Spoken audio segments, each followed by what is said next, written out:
संत रामपाल जी महाराज एक ऐसे महान संत जिन्होंने अपनी सतभक्ति, तत्व ज्ञान, करुणा और सेवा के बल पर समाज में नई मिसाल कायम की है। संत रामपाल जी महाराज की अगुवाई में उनके सभी सतलोक आश्रमों से समाज कल्याण के अद्भुत कार्यों ने समाज को सुनहरे भविष्य की एक नई उम्मीद दिखाई है। संत रामपाल जी महाराज से नाम दीक्षा लेने के बाद लाखों लोगों की लाइलाज बीमारियां जैसे कैंसर, एड्स आदि ठीक हुई। संत जी के ज्ञान से प्रेरित होकर उनके अनुयायियों ने लाखों यूनिट रक्तदान किया। संत जी ने लाखों बहन बेटियों का दहेज मुक्त विवाह करवाया।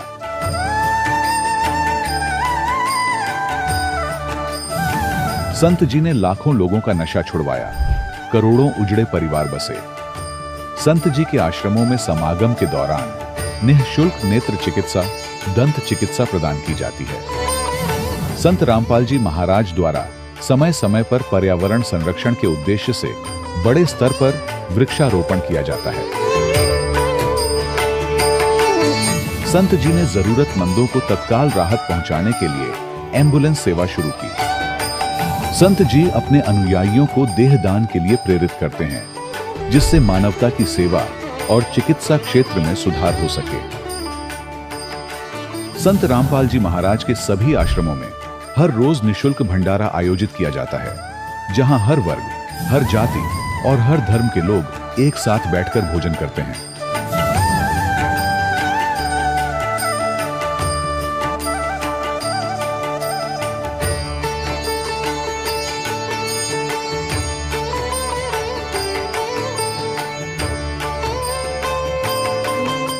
संत रामपाल जी महाराज की अन्नपूर्णा मुहिम ने गरीब और बेसहारा लोगों के जीवन में एक नई ऊर्जा और उम्मीद को जन्म दिया है।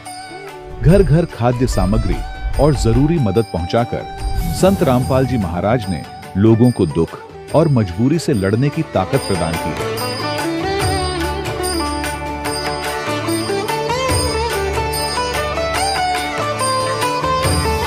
संत रामपाल जी महाराज द्वारा गरीब लोगों के लिए घर बनवाने का अद्भुत कार्य एक ऐसी मिसाल कायम कर रहा है जो सदियों सदियों संत जी की उदारता और दया भावना के तौर पर जाना जाएगा।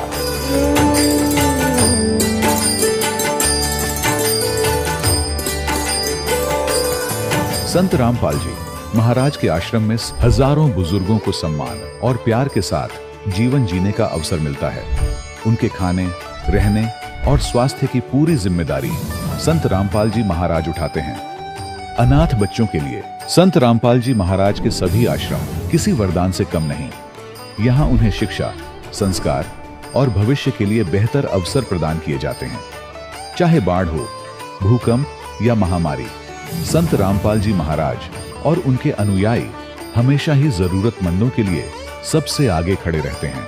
कोविड महामारी के दौरान संत रामपाल जी महाराज के आश्रमों से करोड़ों लोगों के लिए भोजन, दवाइयां और जीवन रक्षक सामग्रियां उपलब्ध कराई गई। चाहे गरीब की मदद हो या किसी शोषित और पीड़ित वर्ग के हक और सम्मान की लड़ाई, संत रामपाल जी महाराज ने हमेशा ही उनकी दबी आवाज को सरकारों तक पहुंचाया है और उन्हें उचित न्याय दिलवाने में अहम भूमिका अदा की है।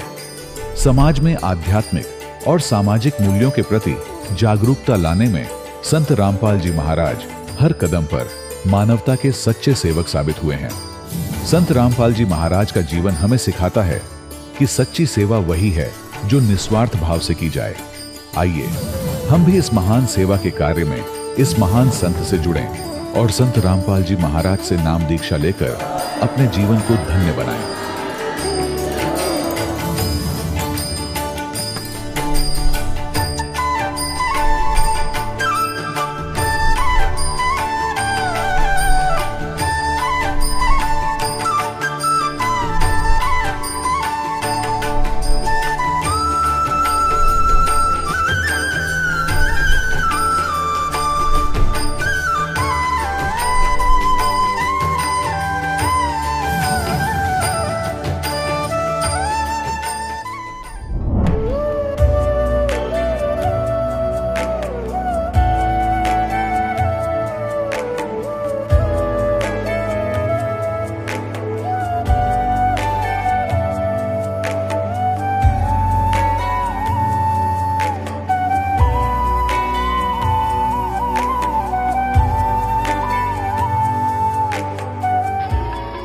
प्रभु राम देव भगवान अल्लाह खुदा ईश आदि नाम एक ही शक्ति के हैं। वो कैसा है, कहां है, कैसे मिलता है, किसने देखा है? ये प्रश्नवाचक चिन्ह पूर्ण रूप से हटाने के लिए अवश्य सुनिए जगत गुरु तत्वदर्शी संत रामपाल जी महाराज के अमृत वचन, सर्व पवित्र धर्मों के पवित्र शास्त्रों के आधार पर। सत साहिब दर्शकों कहते हैं कि अगर जिंदगी बद से बदतर बन जाए तो उस जीने में भी क्या जीना। जी हां, आज हम आपको एक ऐसी महिला के जीवन से रूबरू करवाने जा रहे हैं जिन्होंने अपने जीवन में अनेकों दुख सहे।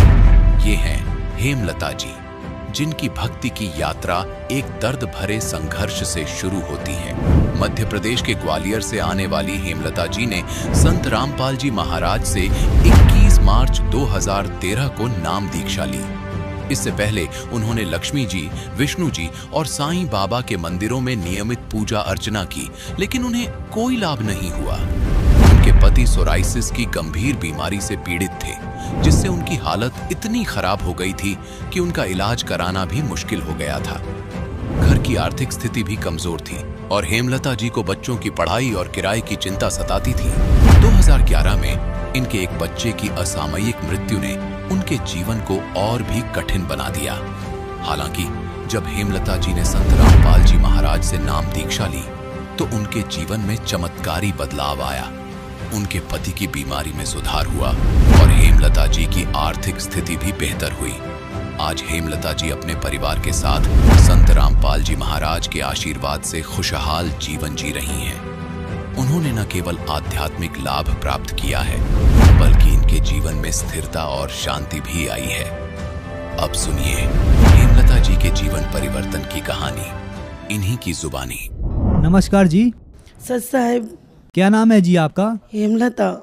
कहाँ से हैं आप? MP ग्वालियर।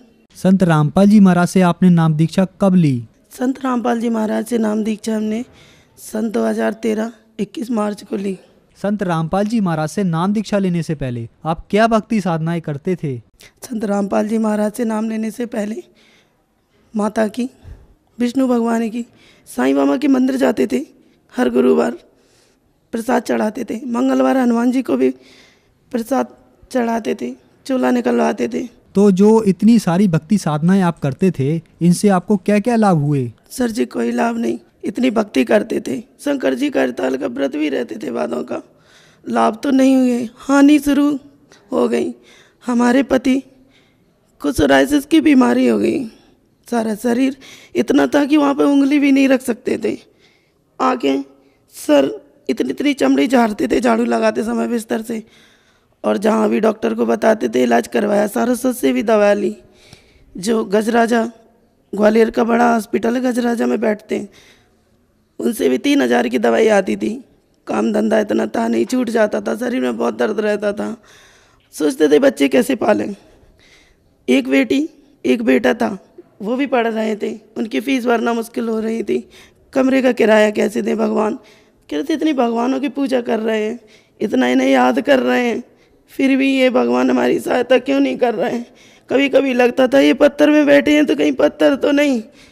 फिर 2011 में लड़का पेट में बच्चा आया और वो सिविल हॉस्पिटल में अच्छी तरह नॉर्मल डिलीवरी हो गई। 21 दिन का होगा, हमारा बच्चा ख़त्म हो गया। उसकी कनपटी नीली पड़ी थी। तुम्हारे पति ने बोला कि आपने इसके ऊपर हाथ रखा है मुंह पे, बच्चा आपने मारा है। हे भगवान, मैं माँ हूँ, मैंने दोनों बच्चों को भी लिटाया है। मैंने अपने पति से हाथ जोड़ के प्रार्थना की, ये बच्चे को मैंने नहीं मारा। सन 2010 में हमारी मम्मी भैया नामदान लेकर आए संत रामपाल जी महाराज से। उन्होंने हमें बताया, भाई हमारे पास आया। हम संडे के दिन गोबर से लीप कर पूजा करते थे। सूर्य भगवान को 2:30-3 बजे टिक कर बनाते, भोग लगाते, प्रार्थना करते कि हे भगवान हमारी सुन लो, हमारे पति की बीमारी ठीक कर दो। कुछ तो बच्चे की तड़प में रोते थे, फिर भी व्रत पूजा बंद नहीं कर रहे थे।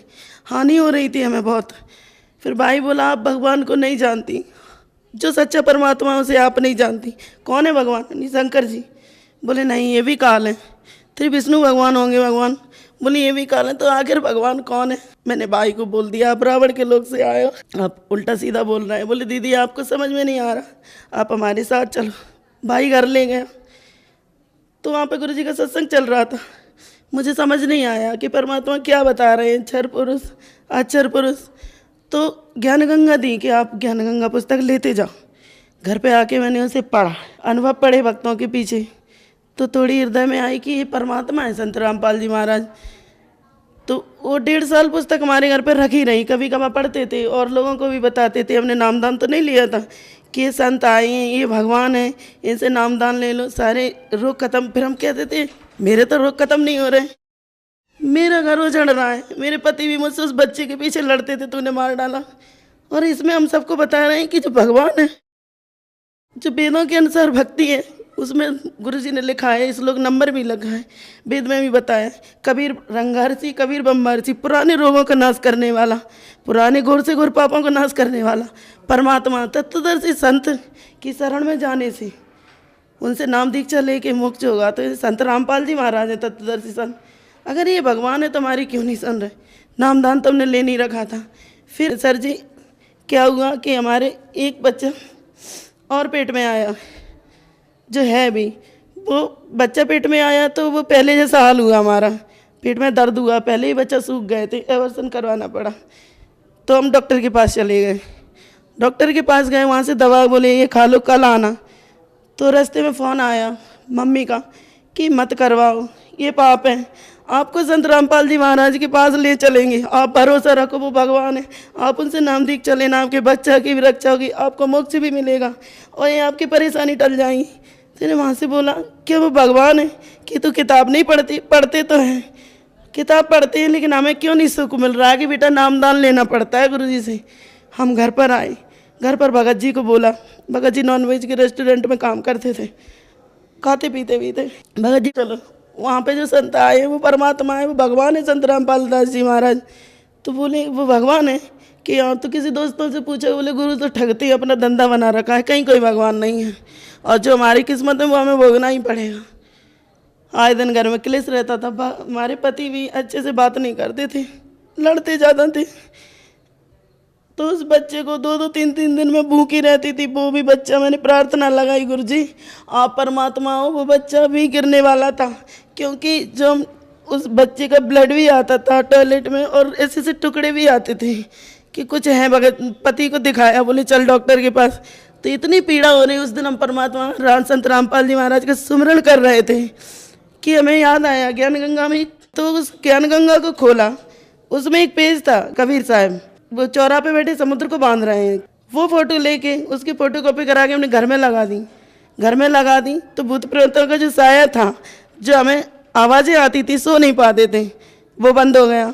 और दूसरा ये लॉकेट जो अपने पति के पर्स से निकाला, भैया ने दे दिया था, वो हमने नामदान से पहले पहन लिया। हमारे बच्चे की रक्षा हो गई, दर्द बंद हो गए। डॉक्टर को दिखाया तो बोले ठीक ठाक है। तो माँ से बोला कि मुझे ले चलो, भगत मेरे पति राजी नहीं हुए ले जाने को, कि बोले गुरु कोई नहीं है, ऐसे ही सब ठगते हैं। तो हम पता कर रहे थे कब है, कब जाएं इस तारीख को, भैया से भी पूछ रहे थे। तो बोले 23 या 28 हो गई। तो रात में सो गई। मेरी बेटी को सपना दिया गुरुजी ने, बेटा 21 तारीख को आना, तुम्हें नाम मिलेगा, पूरे परिवार को मिलेगा, जाना सतलोक आश्रम में। लड़की उठ के बोल गई मुझे नहीं पता कौन सी तारीख है, 20 को चलो, 21 को गुरुजी नामदान देंगे। फिर आश्रम गए। आश्रम में जब हमने नाम वहाँ पे फॉर्म भरा, बोले आप नामदान ले लो। नहीं मुझे नहाना है। बोले नहीं नहीं आप नामदान ले लो। सीधे जाके नामदान लिया, वहाँ पे संत रामपाल जी महाराज से नामदान लिया। जब लौट कर वापस आए, हमारी भगत जी की दारू छूट गई। जो पुड़िया हमें भी आदत पड़ गई थी पुड़िया खाने की, वो भी छूट गई। पहले ही गुरुजी ने 3 महीना से छुटवा दी थी नामदान लेने से पहले। और फिर बुला लिया मालिक ने तारीख दे के शरण में।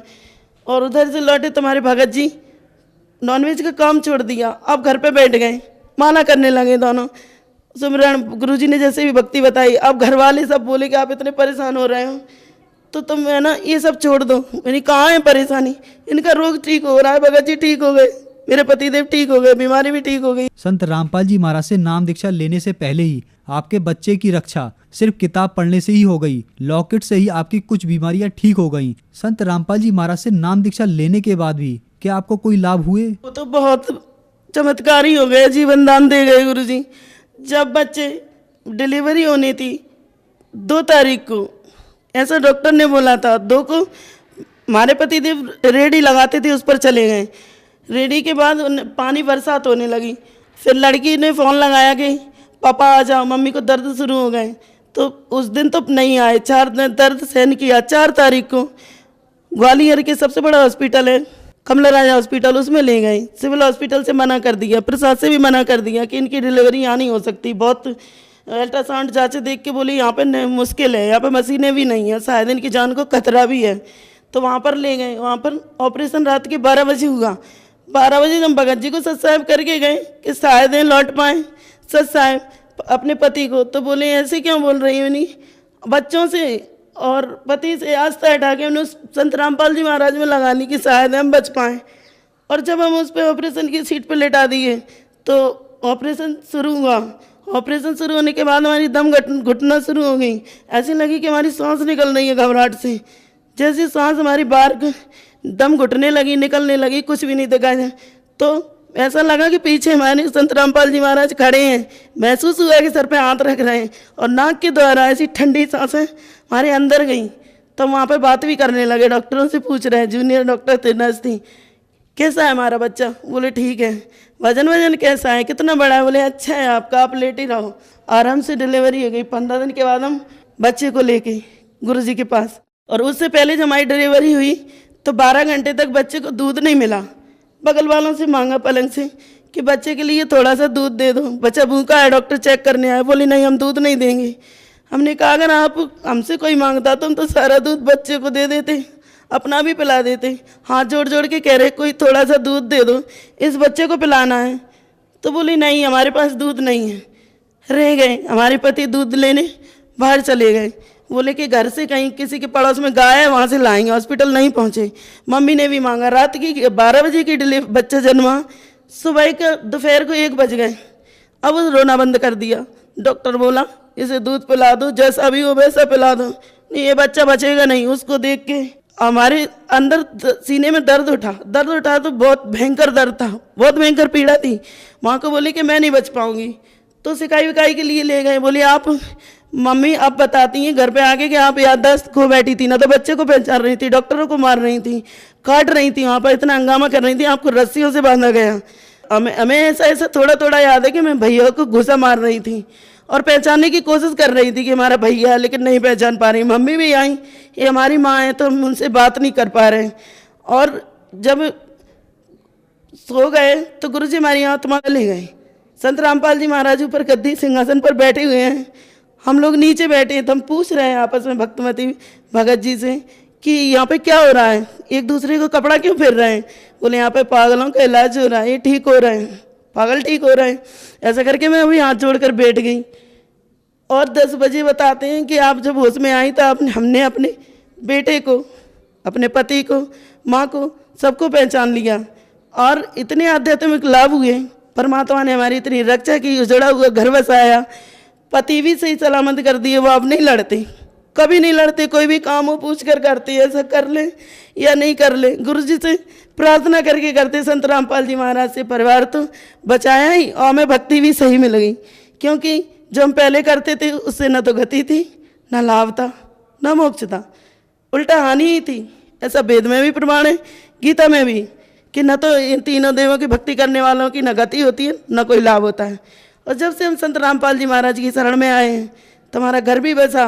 ग्वालियर में दीनदयाल नगर महाराजा कॉम्प्लेक्स पर सत साहेब नाम से अच्छा खासा रेस्टोरेंट है, और मालिक अच्छी बरकत भी घर में हो रही है, बच्चे भी अच्छी तरह से पढ़ रहे हैं, और गुरुजी ने 2-3 साल के अंदर मकान भी दिलवा दिया।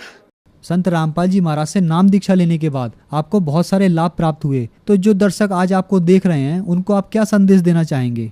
लाभ तो सर जी हमें बहुत प्राप्त हुए और होते ही रहते हैं आध्यात्मिक लाभ। ये बताएं तो बता ही भी नहीं पाएंगे। संसार जगत के भाई बहनों से हम यही हाथ जोड़कर करवत होकर प्रार्थना करना चाहेंगे कि चैनलों पर संत रामपाल जी महाराज का प्रोग्राम आता है, तो आप वहाँ जो पट्टी आती है नीचे नंबर आती है उसमें, तो उन पे फ़ोन करके नामदान केंद्र का पता लगा के आप संत रामपाल जी महाराज से शीघ्र ही जल्दी से जल्दी नाम दीक्षा ले लो, अपने परिवार वालों को भी दिलाओ, आत्म कल्याण होगा। यही भगवान है, संत रामपाल जी महाराज ने हमें बचाने वाला कोई नहीं है। धन्यवाद जी। साहेब दर्शकों, अभी आपने सुने संत रामपाल जी महाराज से दीक्षा प्राप्त करके सुखी हुए भक्त के अनुभव। अब देखिए जगत गुरु तत्वदर्शी संत रामपाल जी महाराज के मंगल प्रवचन। तो उस सारे उलझे हुए अध्यात्म ज्ञान को फिर से सेट करने के लिए इस दास को भेजा है कबीर भगवान ने, उस परम अक्षर पुरुष ने।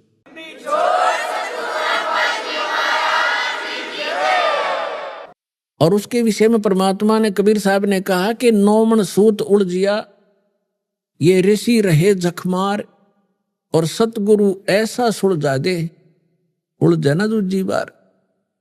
तो अब अध्यात्म ज्ञान को ऐसा सुलझा दिया दास ने कबीर परमात्मा की रजा से, उनके द्वारा दी गई बुद्धि और उनके द्वारा दिए गए सुख संवेद के ज्ञान से।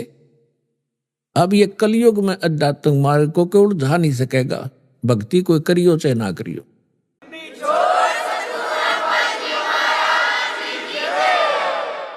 और भक्ति करेंगे, क्योंकि भक्ति के लिए तो सभी हम बढ़ते चले गए। पहले हम हिंदू बने, फिर ईसाई बने, फिर मुसलमान बने, फिर सिख बने। हम भगवान के लिए बढ़ते जा रहे। अब राधा स्वामी बने, कोई निरंकारी बने। तो ये हम क्यों बने? क्योंकि परमात्मा के लिए डिवाइड हुए हम। अब फिर एक होंगे, जब ज्ञान एक हो जाएगा, भगवान एक सामने आ जाएगा, हम फिर से एक होंगे। हम मानव हैं, जीव हमारी जाति है, मानव धर्म हमारा। हिंदू मुस्लिम सिख ईसाई कोई धर्म नहीं है न्यारा। ये आपके एक दिन हृदय में जगह बन जाएगी इसकी सच्चाई के साथ। एक तो फॉर्मेलिटी होती है, सच्चाई के साथ आप इसको स्वीकार करोगे कि हम भिन्न नहीं है, हम यहाँ के वासी नहीं है, हम सतलोक के रहने वाले। अब जो प्रसंग चल रहा है,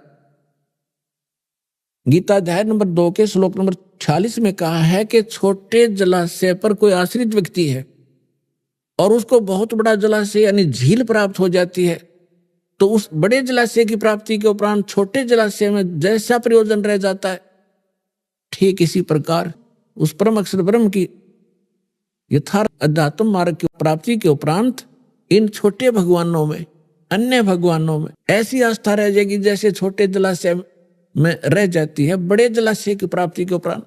अब कैसे?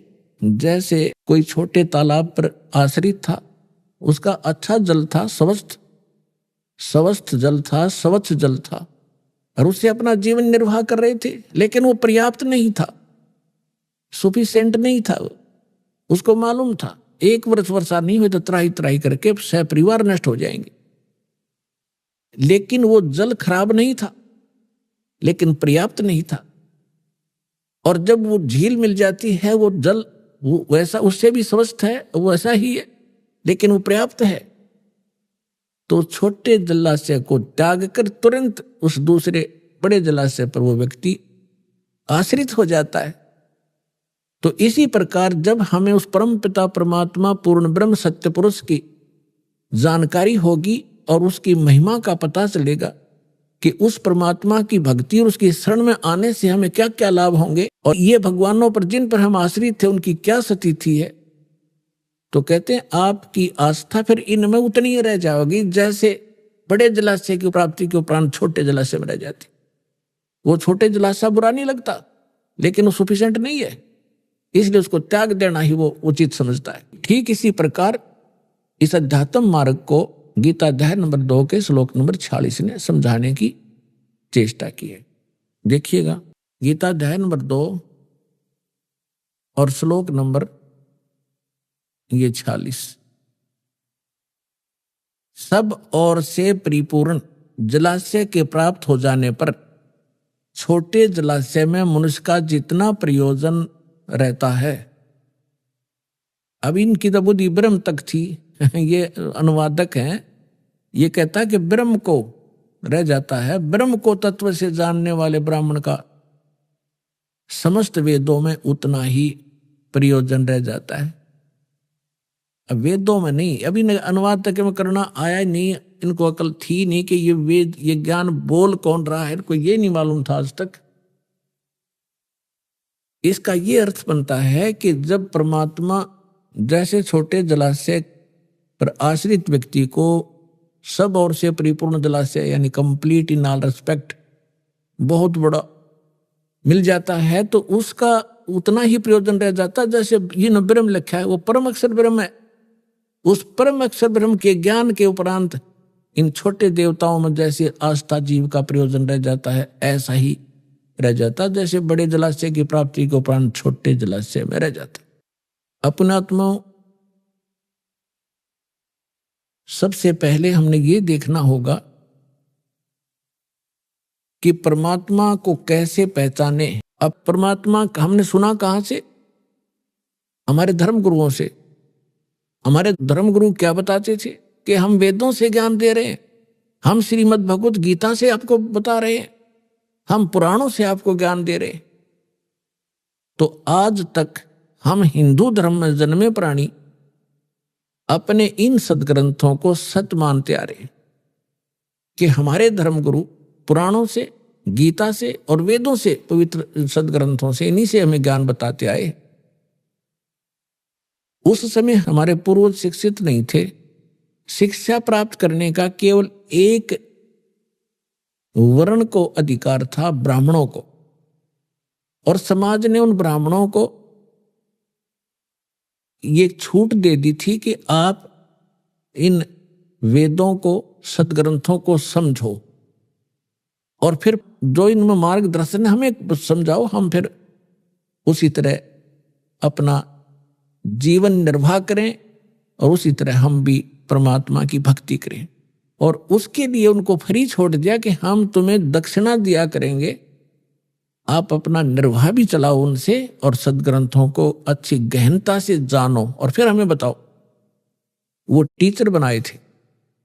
अब उन धर्मगुरुओं ने जैसा ज्ञान समझा वो भी आपको प्राप्त है।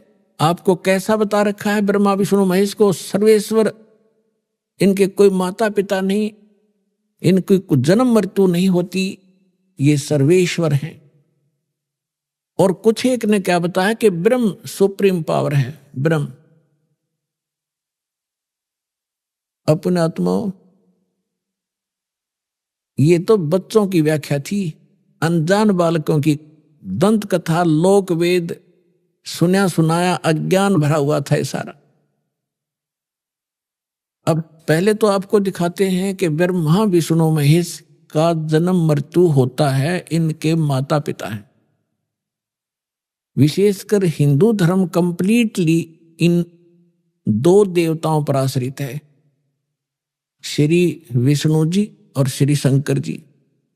उसके बाद तो फिर जैसे भी हमें ज्ञान मिलता गया, बिखरता गया, कोई हनुमान पूज रहा है, कोई शेरा वाली का चिपट रहा है, कोई और काली माई का ही लगा हुआ है पूजा में, और फिर और नीचे सत्र में आ गए हम कि अपने कहीं 4 ईंट लगाई उसमें मत्था टेकन लाएंगे, या कोई मंदिर मस्जिद गुरुद्वारे बना के वहां परमात्मा खोजने लगे।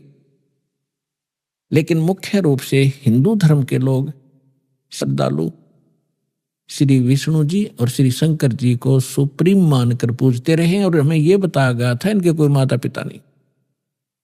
केवल ब्रह्मा जी की मृत्यु बताते थे, आयु फिक्स थी कि 100 वर्ष की आयु होती है, फिर अपने आप पैदा हो जाता है। और ये तीनों देवता स्वयंभू हैं। ऐसी बकवाद सुना रखी थी हमारे। अब हमारे सदग्रंथ क्या बताते हैं, उनकी जीवनी क्या बताती है, उनकी इतिहास क्या बताता है, जिन सदग्रंथों को हम सत्य माना करते थे। देखिएगा, श्रीमद् देवी भागवत, ये गीता प्रेस गोरखपुर से प्रकाशित है। ये देखिएगा, इसके ये सचित्र मोटा टाइप, केवल हिंदी, संपादक हनुमान प्रसाद पोदार, चिमनलाल गोस्वामी।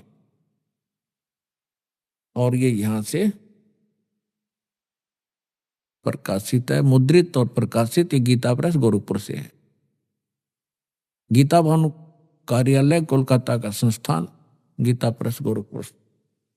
इसके 123 पृष्ठ पर ले चलते हैं आपको, बिल्कुल 2 मिनट में सारी कहानी समझ में आ जाएगी। 123 पृष्ठ पे ये तीसरा स्कंद।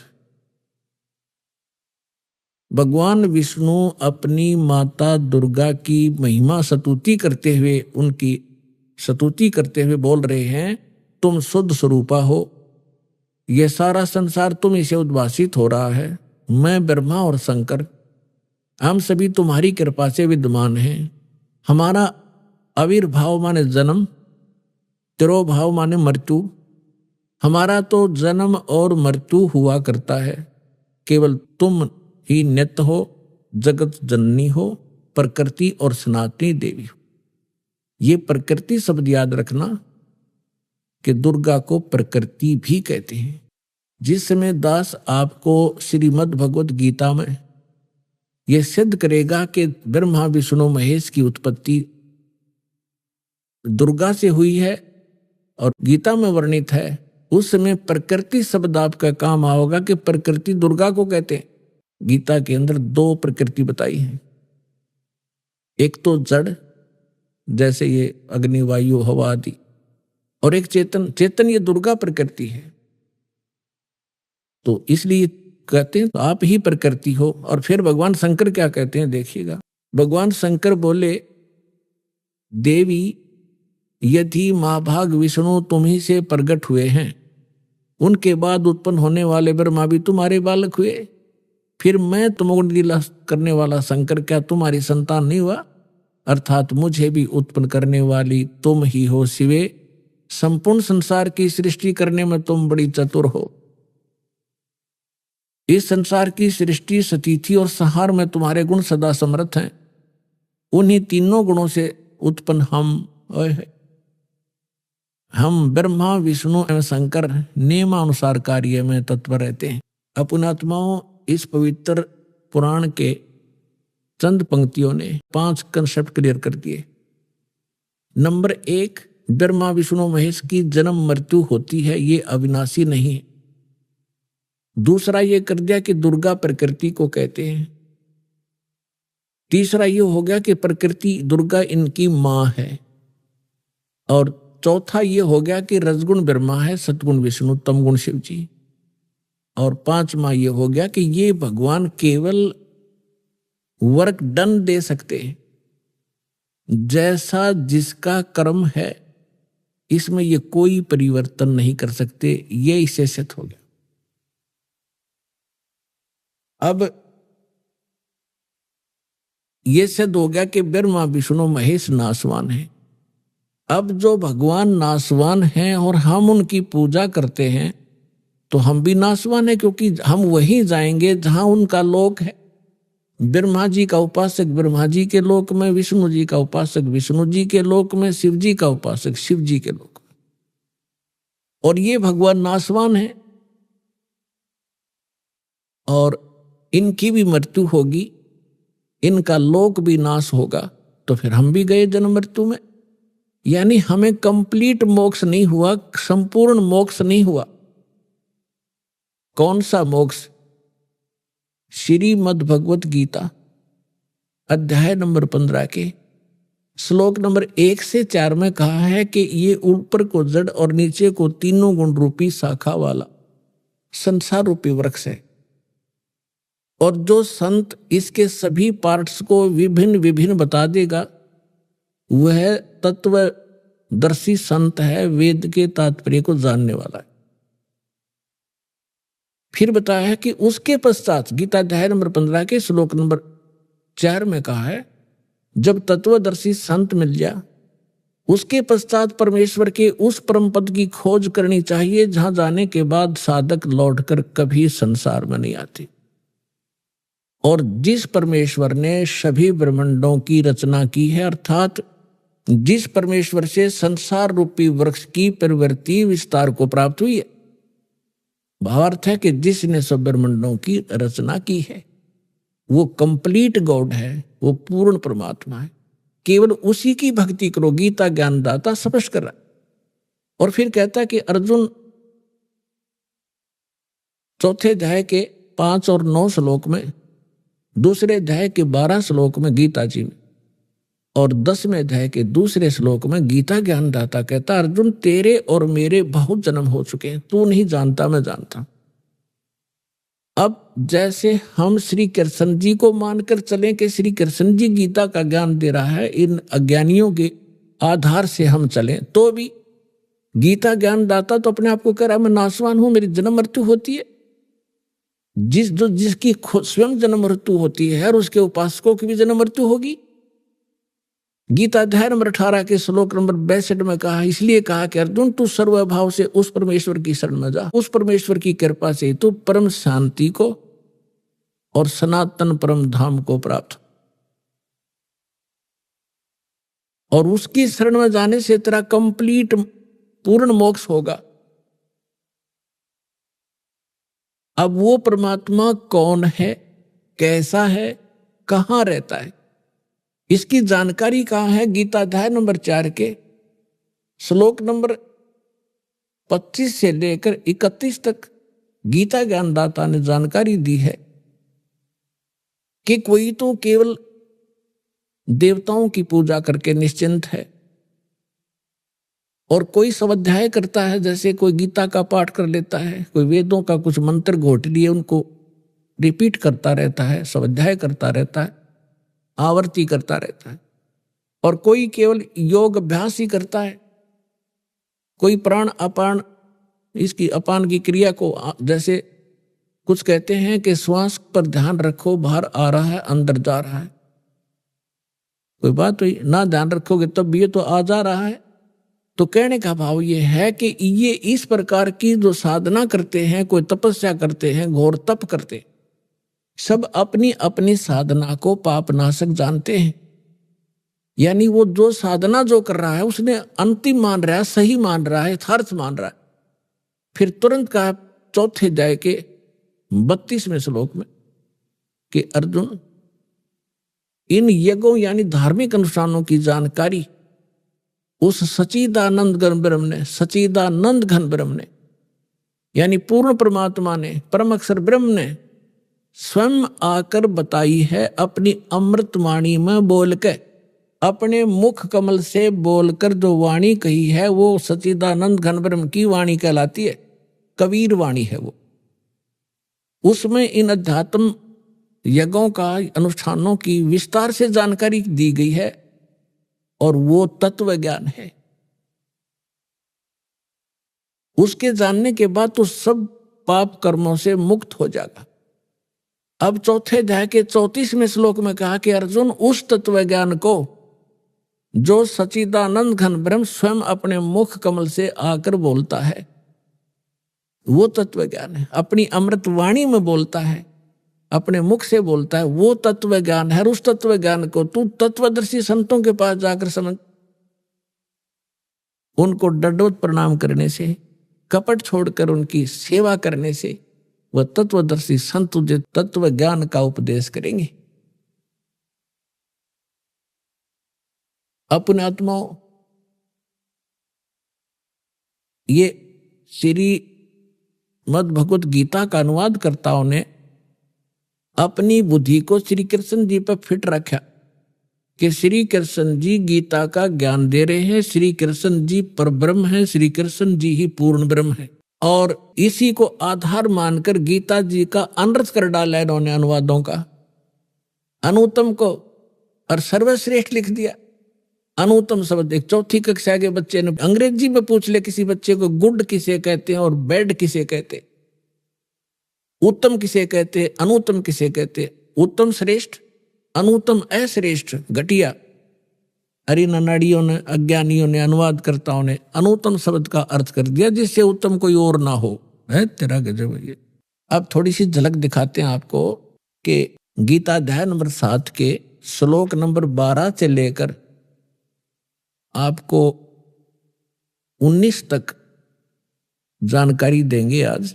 देखो पुण्यात्माओं, ये सत्संग है और ये ऐसा ज्ञान है, इसको समझने के बाद फिर संसार में कुछ भी समझना शेष नहीं रहेगा। पुण्यात्माओं, आप विद्यार्थी हैं, पूरे विश्व के मानव, आपको पोशाक अलग से मिली है। ये शरीर क्या है? एक चोला है, ये कवर हमारे ओरिजिनल शरीर के ऊपर, जो सूक्ष्म शरीर है उसके ऊपर ये कवर है, एक कपड़ा है। संतों ने इसको चोला कहा है। वस्त्र, गीता जी में इसको वस्त्र कहा है कि जैसे व्यक्ति पुराने वस्त्र त्याग कर नए वस्त्र ग्रहण कर लेता है, ये शरीर ऐसा है।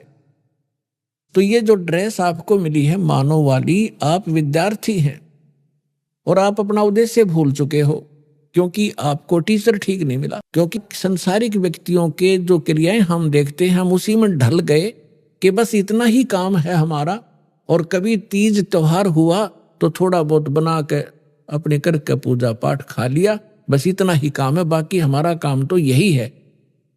संसारिक करते हुए हमने ये इतना ही मान रखा था, बच्चे हो गए, इनका पालन पोषण कर दें, इनका विवाह कर दें, फिर इनका संतान हो जाए, हम मर जावा, फाइनल हो गया।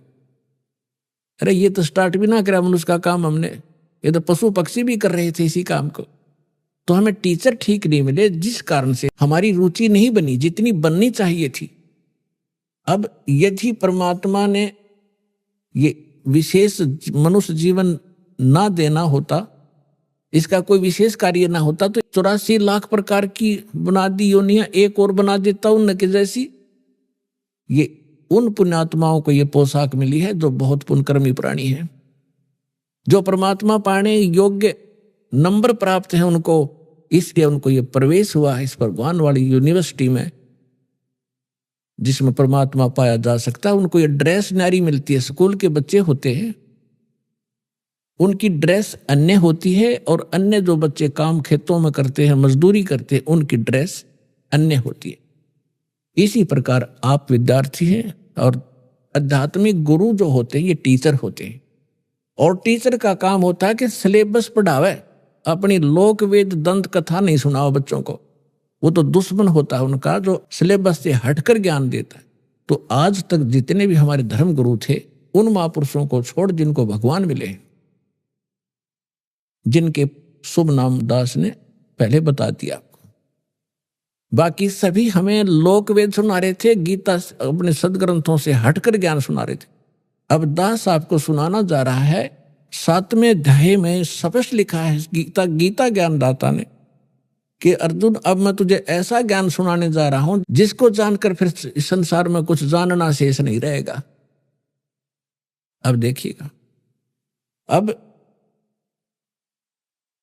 इससे पहले थोड़ा सा कंसेप्ट ये क्लियर करता हूं। 4थे अध्याय का 32वें श्लोक में इन्होंने गड़बड़ कर रखी है अनुवादकर्ताओं ने। ये देखिएगा 4थे अध्याय का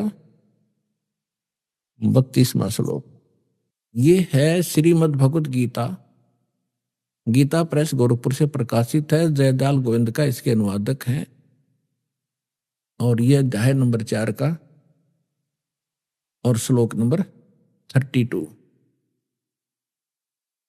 इसमें देखिएगा, एवं बहुविधा यगा वितता, ये ब्रह्मण शब्द है, ब्रह्मण मुखे, ब्रह्मण मुखे। आप एजुकेटेड है पुण्यात्माओं, परमात्मा ने आपको शिक्षा इसलिए दी है कि आप भगवान को पहचानने में सक्षम हो जाए। नहीं तो पिछला इतिहास देख ले, दास का जन्म जब हुआ हमारे यहाँ कोई शिक्षा नहीं थी, और सब सुख चैन से जिया करते थे, प्यार से रहते थे, बेईमाना नहीं था। इस शिक्षा ने हमारी नैतिकता खराब कर रखी है। जब से हम शिक्षित और अपने आप को विकास मानते हैं, जिसको बड़ा तरक्की कर ली, अपना पतन कर लिया हमने। ऐसी फिल्में देखते हैं बच्चे, ऐसा बिगड़ गया, आपस में प्रेम रहा नहीं। परमात्मा को मालूम था कि इसमें अवगुण बहुत हैं, इसलिए अभी तक हमारे तक इस विषय को आने नहीं दिया था एजुकेशन वाले को।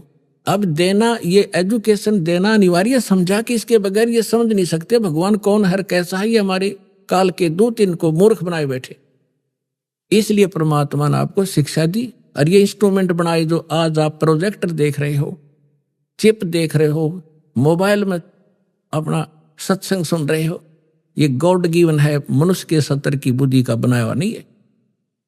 पुण्यात्माओं, 1994 में दास ने सत्संग शुरू किया था गुरुदेव के आदेश से। उससे पहले चैनल नहीं थे, उससे पहले ये VCR होया करती से मोटे मोटे लीड तरह से होया करती, DVD वो चला करती थी, थोड़ी थोड़ी चली, शुरुआत हुई थी उनकी।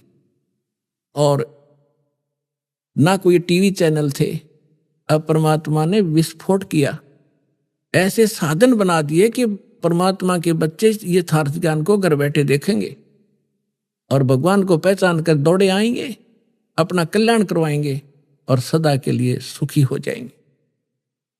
तो इसलिए ये रूबरू आपके किया जा रहा है कि ये अपने वो सदग्रंथ जिनको आप सिरोधार्य मानते रहे हो, अब श्रीमद् भगवत गीता का स्थान हिंदू समाज के अंदर अद्वितीय है।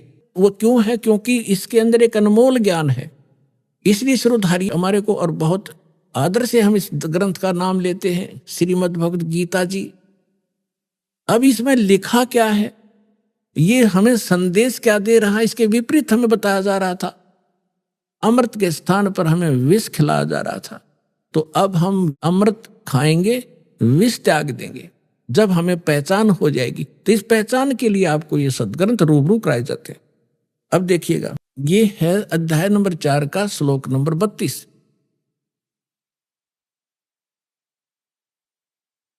इसमें ये है एवं बहुविधा यज्ञा वितता ब्रह्मणे मुखे। ये ब्रह्मणे मुखे शब्द है। कर्मजान विधितान सर्वान एवं ज्ञातवा विमोक्षसे। इसका अर्थ इन्होंने कैसा किया है कि इस प्रकार और भी बहुत तरह के यज्ञ, यज्ञ माने धार्मिक अनुष्ठान, इन्होंने ब्रह्मणे मुखे का अर्थ या अनर्थ कर दिया, वेद की वाणी लिख दिया। वेद की वाणी में विस्तार से कहे गए हैं और उन सब को तू कर्म जान, ये गलत है, शारीरिक क्रियाओं द्वारा संपन्न होने वाले जान। इस प्रकार तत्व से जानकर उनके अनुष्ठान द्वारा तू कर्म बंधन से सर्वथा मुक्त हो जाएगा।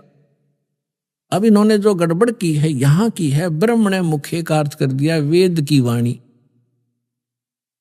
अब देखिएगा, कहते हैं चोर चुरावे तुंबड़ी और गड्ढे पानी में, वो गड्ढे हुआ ऊपर आवे न सच्चाई छनी ना। अब किसी चोर ने किसी का तुम्बा चुरा लिया और उसने छुपाण की कोई जगह पाई ना, पानी में छोड़ा नीचे और बाहर बैठ जाकर इतनी देर में फिर आ ले ऊपर, वो फिर दबे, वो फिर कितना चमक जाए थोड़ा सा ऊपर ने। तो इन्होंने कोशिश बहुत की है सच्चाई को उस तुम्बे की तरह जल में छुपाने की, पर छुपा नहीं करता जल में तुम्बा। तो अब देखिएगा गीता अध्याय नंबर 17 के श्लोक नंबर 23 में यही शब्द है ब्रह्मणे। यहां इन्होंने अनुवाद ठीक कर दिया। ये देखिएगा अध्याय नंबर 17 का श्रीमद् भगवत गीता और श्लोक नंबर 23 में ओम तत्सत इति निर्देश, ये ब्रह्मणे शब्द है। ब्रह्मणे त्रिविध समर्थ है, ब्राह्मणा तेन वेदा च यज्ञा च विहिता पुरा। इसका अर्थ इन्होंने सही किया यहां पर, ओम ओम तत् तत् सत सत। ऐसे यह है 3 प्रकार का ब्रह्मणे माने सच्चिदानंद घन ब्रह्म का नाम कहा है। ये ब्रह्मणे का अर्थ ये है असली। ब्रह्मणे माने सच्चिदानंद घन ब्रह्म। अपने आत्माओं, ब्रह्म का अर्थ वैसे तो परमात्मा होता है, लेकिन ब्रह्म से जैसे ईश माने क्या होता है? स्वामी, मालिक, परमात्मा। ईश कहो, ब्रह्म कहो। अब फिर परब्रह्म शब्द हो रहा है, हमने सुनने को मिला परब्रह्म, यानी इससे नेक्स्ट ब्रह्म, ब्रह्म से नेक्स्ट। जैसे एक दादा, एक परदादा, दादाजी से दूसरा दादा, नेक्स्ट ग्रैंडफादर। तो ब्रह्म, फिर परब्रह्म, फिर हमने सुना है पूर्ण ब्रह्म, और महापुरुषों की वाणी में हमने सुना है पार ब्रह्म। पार ब्रह्म का अर्थ है कंप्लीट, सबके पार, सबसे पार वाला, सबसे आखिर वाला। तो श्रीमद् भगवत गीता अध्याय नंबर 15 के श्लोक नंबर 16 और 17 में 3 पुरुष हैं। पुरुष कहो, राम कहो, ईश कहो, ब्रह्म कहो। अब जैसे ब्रह्म, फिर परब्रह्म और फिर पूर्ण ब्रह्म, इसी प्रकार गीता जी में 3 पुरुष बताए हैं 15वें अध्याय के 16 और 17 में। अब पहले वहां ले चलते हैं आपको, फिर ये सारा ज्ञान आपका समझ में आओगा। अपने आत्माओं, इतने इंटेलिजेंट मानव बना है आज, इन कंप्यूटर को घुमा रहे हैं छोटे छोटे बेटे और बेटियां, इन मोबाइलों में ऐसे सिस्टम है, इनको बड़ी अच्छी तरह से सेट कर चला लेते हैं। अरे अध्यात्म मार्ग में सब तो पिछड़ गए हम, अब हम अध्यात्म मार्ग में ऊपर आएंगे, पूरा विश्व सुखी होगा, आप भी सुखी होगे, आत्मिक शांति होगी। जो परमात्मा काम किया करता हो, परमात्मा आपके साथ रहेगा, आपको वो सुख देगा। अब देखो कितने ही अच्छी फिल्म आप देख रहे हो और कितनी सुख सुविधा आपने उपलब्ध कर दी वैज्ञानिक तरीके से, और कल एक जवान बेटे की मृत्यु हो जाए, एक आंख नहीं सुहा, वो टेलीविजन और वो गाने उन्हें फोड़ने दिल कराए न फूकजों की तगेर के। तो पुण्यात्माओं, ये नकली सुख है, असली सुख भगवान से मिलेगा, जो दास आपको विधि बताएगा। आप भी सुखी, आपका परिवार भी सुखी, आपकी 101 पीढ़ी पार हो जाएगी, वो मार्ग आपको बताएगा।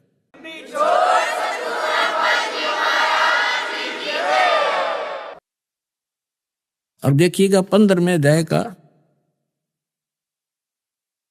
ये 16 और 17 में 3 पुरुष हैं, 3 भगवान हैं, 3 ब्रह्म हैं। अभी आपने सुने संत रामपाल जी महाराज के मंगल प्रवचन। आइए अब सुनते हैं संत रामपाल जी महाराज से नाम दीक्षा लेकर सतभक्ति करके अद्भुत लाभ प्राप्त करने वाले अनुयायी के विचार। दर्शकों, दिल्ली के करावल नगर की रहने वाली किस्मती दासी जी की यह कहानी उनके जीवन में आए चमत्कारिक बदलाव की है।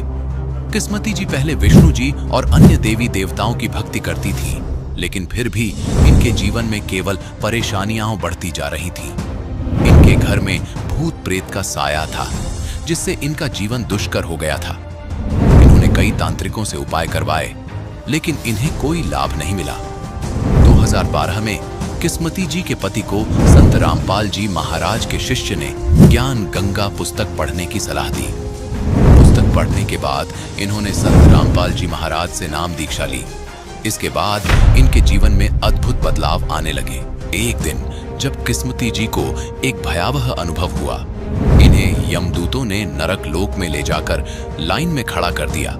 लेकिन जब इन्होंने संत रामपाल जी महाराज द्वारा दिया गया मंत्र जाप किया, तो इन्हें तुरंत वहां से वापस भेज दिया गया। इस अनुभव के बाद इन्होंने महसूस किया कि संत रामपाल जी महाराज ने इन्हें जीवन दान दिया है। अब किस्मती जी का पूरा परिवार संत रामपाल जी महाराज की शरण में है और उनका जीवन सुखमय हो गया है। दर्शकों, चलिए अब सुनते हैं किस्मती जी की कहानी, उन्हीं की जुबानी। नमस्कार जी। सत्साई जी। क्या नाम है बहन जी आपका? किस्मती दास से। बहन जी, आप कहाँ के रहने वाले हैं? दिल्ली करावल नगर। बहन जी, आपने संत रामपाल जी महाराज से नाम दीक्षा कब ली? 2012 में। बहन जी, संत रामपाल जी महाराज से नाम दीक्षा लेने से पहले आप क्या भक्ति साधनाएं करती थीं? भगत जी, हमने काल के लोक में काल की भक्ति करते, ब्रह्मा विष्णु महेश की भक्ति करते थे। फिर उसके बाद हमें मतलब गुरु बनाने की इच्छा हुई, तो हमने गुरु बनाया कबीरपंथी, प्रतापगढ़ से थे। उनका नाम बैराग दास था। तो 1 साल हमने भक्ति करा, फिर हमें कुछ लाभ नहीं हुआ। जैसे मन के इच्छा नहीं पूरी हो रही थी, जैसे मन में कुछ टूटी थी। हमने कहा हमें तो गुरु बना लिए, फिर क्यों इतना दुखी रहते हैं। जैसे भूत प्रेत के बाधा रहता था, और ओझा वैद्य बताते थे कि 21,000 लगेगा, जब ठीक हो जाएंगे। तुम्हारे ऊपर कराया है, किसी ने घर में ही भूत प्रेत कर दिया, तुम्हारा कारोबार सब बंद हो गया।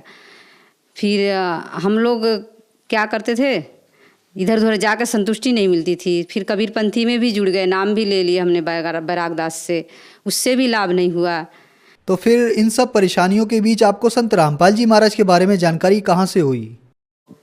मतलब हमारे पति देव गए थे वहाँ लालबाग इन्वर्टर लगाने, तो वहाँ गुरु गोविंद के फोटो लगा हुआ था। तो उन्होंने बोला कि ये हाँ कबीरपंथी आप भी हो? बोले हाँ जी। तो बोले हम भी कबीरपंथी हैं। तो बोले कि कबीरपंथी हो कहाँ से? तो इन्होंने बताया हमने प्रतापगढ़ से नामदान लिया है। तो बोले कि हमारे पास एक ज्ञान गंगा है, आप ज्ञान गंगा पढ़ो, उसमें बहुत सारा ज्ञान है, जैसे गीता वेद पुराण शास्त्र से अनुसार भक्ति बताते हैं हमारे गुरुजी। ये भक्ति करोगे तो अपने गुरुजी को भूल जाओगे। तो बोले कि ऐसी क्या बात है ज्ञान गंगा में?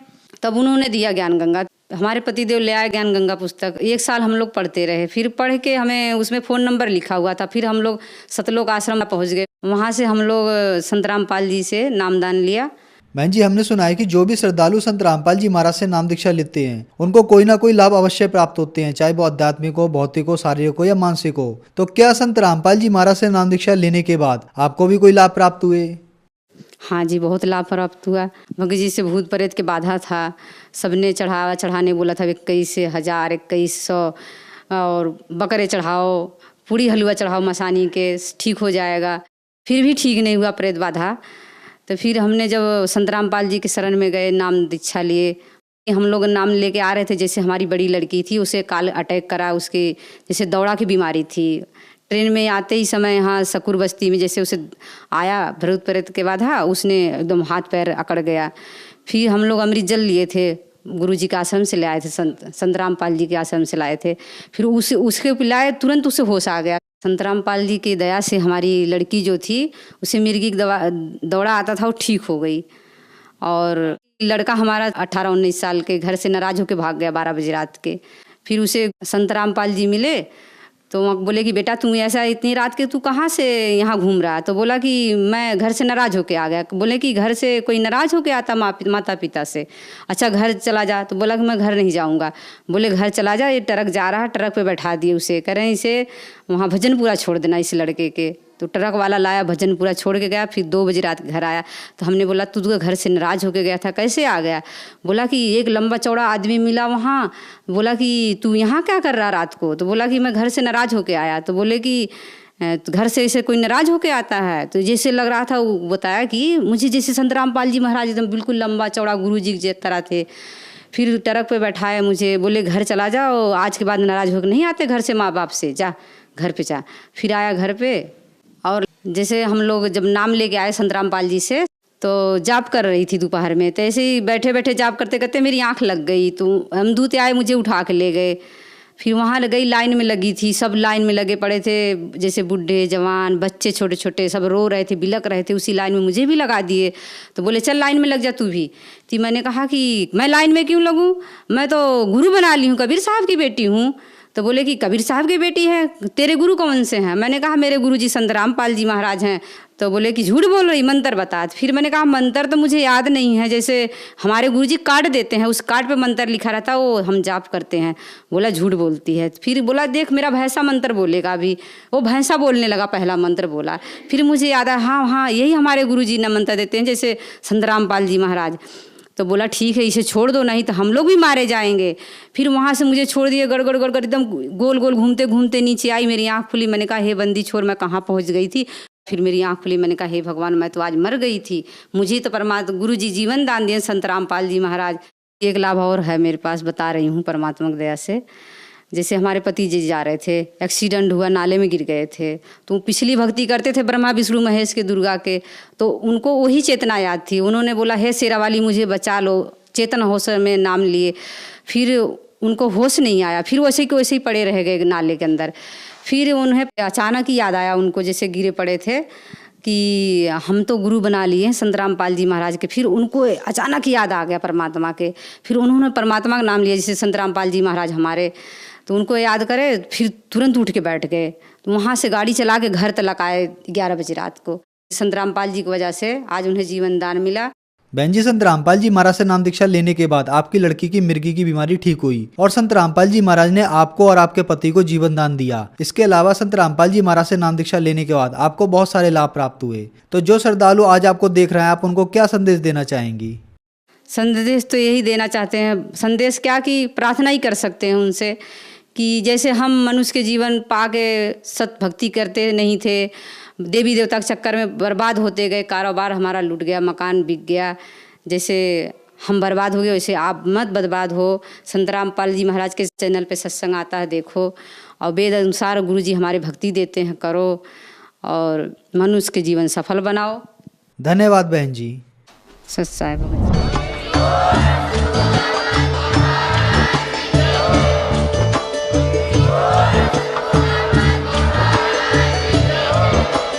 आप सुन रहे थे जगत गुरु तत्वदर्शी संत रामपाल जी महाराज जी के मंगल प्रवचन। अधिक जानकारी के लिए विजिट कीजिए हमारी वेबसाइट www.jagatgururampalji.org।